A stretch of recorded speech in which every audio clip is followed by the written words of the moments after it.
Cantor joins us now. First off, are you trying to make a name for yourself by calling out LeBron? I mean, come on now.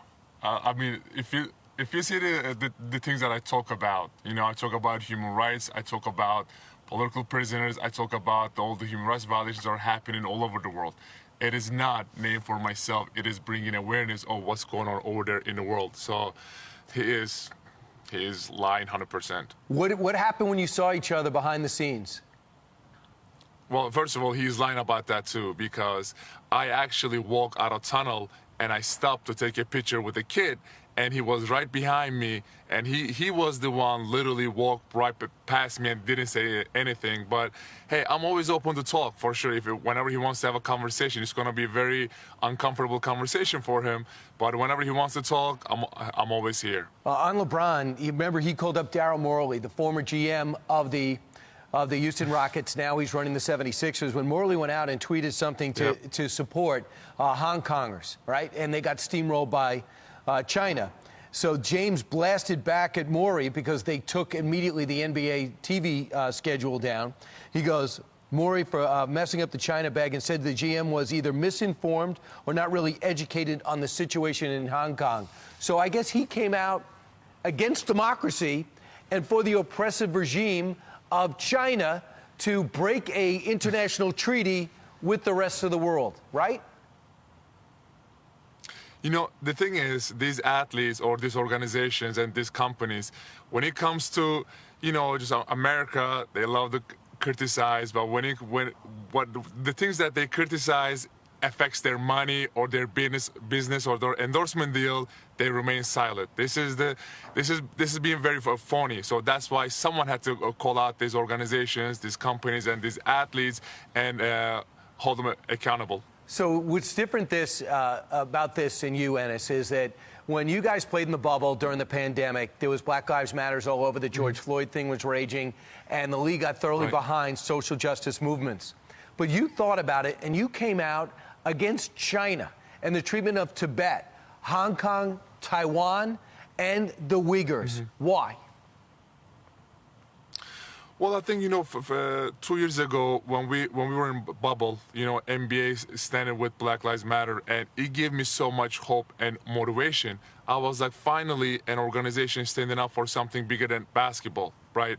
But to me, it was very fake when it comes to things like what's happening in China, because NBA and also Adam Silver is the one telling us to speak out against all the injustices happening, not just in America, but all over the world.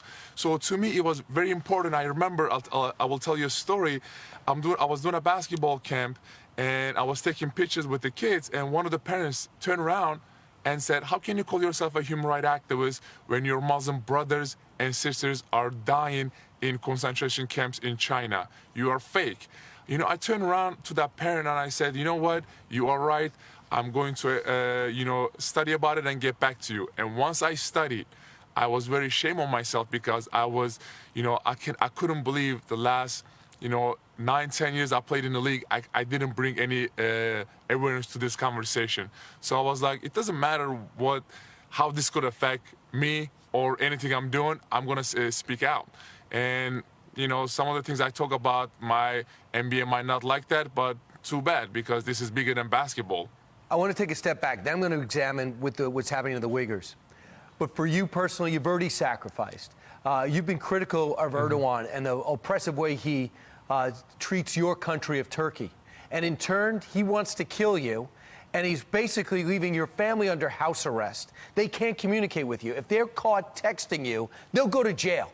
Tell me about what your family's going through, because they won't disavow you. What's happened over there in Turkey is heartbreaking, because right now there are so much political prisoners and so much, human rights violations are happening. And I remember first time I talk about these issues, it bothered the Turkish government so much. My dad was a genetic professor. He got fired from his job. My sister went to medical school for 6 years. She still cannot find a job. And you know, they were getting affected so much, they had to put a statement out there and said, we are disowning Enes. And Turkish government didn't believe that. They sent police to my house in Turkey and they raided the whole house. And they took every electronics away because they wanted to see if I am still in contact with my family or not. And they still took my dad in jail for a while, but we put so much pressure from here to Turkey, they let him go. Right now, they revoked my passport. They put my name on Interpol list. And, you know, I'm not the only one. You know, there are so many innocent people are in the jail right now waiting for help. And actually, my teammates are asking me, like, dude, are you crazy? Why are you still talking about these issues? Because your family's still back in Turkey.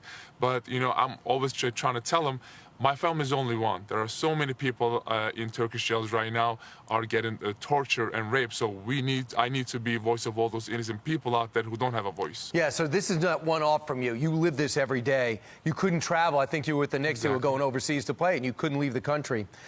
So this is what the Uyghurs are going through right now. So all these Muslim fundamentalists, this Taliban, for you to do a deal with China, it just shows you don't mean one thing you're saying. They are interrogated in tiger chairs, steel chairs with affixed leg irons, and handcuffed. They're restrained the body in a painful position. They're beaten regularly, sleep deprived, in overcrowded, rampant police station opportunities. They have to sit there in total silence. In early detainment, they're typically forced to either sit still or kneel in a position in their cell, and where they're indoctrinated and have to disavow Islam, forgo using the language of other cultural practices, study Mandarin, and profess a love for the Chinese propaganda. We also know this. They're giving up their organs against their will for others. So they're forced to have their organs harvested and sometimes even gutted. And yet we're going to go over there and we're going to compete in the Olympics. It is a shame. You know, what has happened over there in China, it is 100% genocide. And many of the, you know, lawmakers in America even said that. You know, to me, it's a little crazy because look how they treated their own Chinese tennis player. And you really think we are going to trust with their own players to send them to China where there's a brutal dictatorship? Unacceptable. You know, it just, to me, first of all, about the Uyghurs, shame on all the Muslim leaders out there and all the Muslim athletes that have not said anything because they care too much about business and economy. You know, so to me, it is embarrassing. You also called out, that's Peng Shuai, and she's basically seems under house arrest. The WTA is threatening to pull out. They don't believe these videos that she's putting out that says she's fine. She accused a high-ranking official of sexual assault, and since that time, she's been neutralized. So we're not really sure why we're going to continue to do that. Also, if you're a sponsor of the Olympics, do you want to be associated with a country that foments genocide on a religion? I mean, it's unbelievable. So you're making a stand for this. Where are your teammates? Are they behind you? Where's the rest of the league? Are they behind you? Why are we hearing more publicly? You know, first of all, about the Peng Shuai, while we know that she is alive, but we do not know if she is free to speak, free to travel. And this is the very common tactic that used by the Chinese government in that how they are trying to control the narrative about her. And about the Olympics, you know, the Chinese Communist Party does not represent the Olympic values of excellence, of respect, of friendship, and they're a brutal dictatorship, and they engage in censorship, and they threaten the freedoms, and they do not respect human rights. They hide the truth. And while we speak right now, there's a genocide happening. And, you know, the IOC, the International Olympic Committee, is complicit and echoes the CCP propaganda. And the U.S. even is considering a diplomatic boycott, and I hope they do.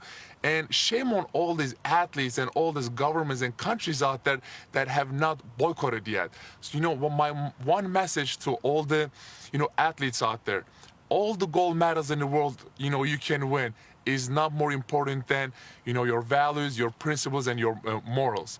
But one thing about my teammates, we always sit down and have conversations with them.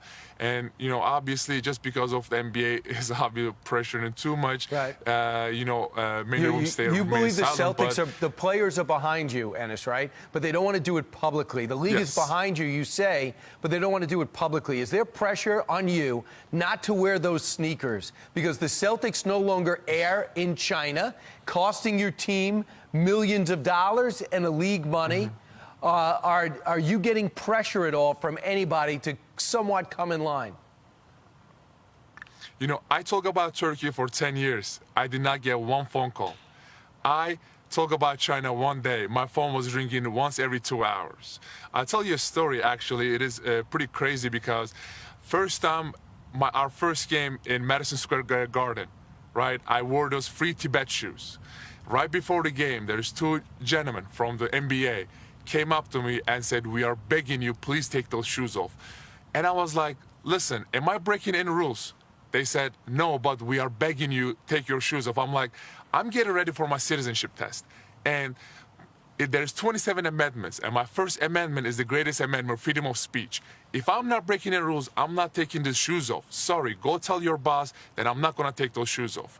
And I was like, I don't care if I get fined, I'm not going to. And they said, we are not talking about a fine, we're talking about a ban. I'm like, you know what? Go ahead and do it. You know, it's just so disgusting to me how they, in one side, they can say, oh, we are a social justice organization, but when it comes to this, right, they are remaining silent and they're following what the big boss said. And you want President Biden to be tougher, too, because that's the power that he has. We are the only counterweight to this country. And lastly, you're 29 years old. You're a very good player. Every team could benefit from you, but you're not indispensable. Are you concerned that no team will touch you because you are going after China? Good question. Good question. Very good question. But, you know, I mean, at the end, I'm standing up for human rights, and I always say this is bigger than myself. This is bigger than basketball, and someone had to do it. You see so many actors like John Cena, so many athletes, so many, you know, singers and rappers are scared to say something because they care too much about their deals, their career, their endorsement deals. Someone had to do it. Someone had to step up and do it. But you know what? If this is the reason that my career is going to end, I guess, you know, I can't do anything about it. But I guess I'm just exposing everyone and every, you know, organization and company possible to show them what kind of organization and company they are. And people are getting uncomfortable, but oh well. Why do you want to be an American? I mean, it's the greatest country in the world, and actually, not many people knows it, and this is the first time I'm actually saying it on live. And I passed my citizenship test, and the end of this month, I'm actually getting this sworn in and becoming an official American citizen, and I cannot wait. We're proud to have you, Enes Kanter. The courage to stand up and speak out against the behemoth, which is China. I appreciate it. I hope their people start lining up behind you, and the league comes out publicly in support of you. They don't need billions upon billions. You have to stand for something. Enes, thanks so much. Thank you, guys. I really appreciate it. You got it.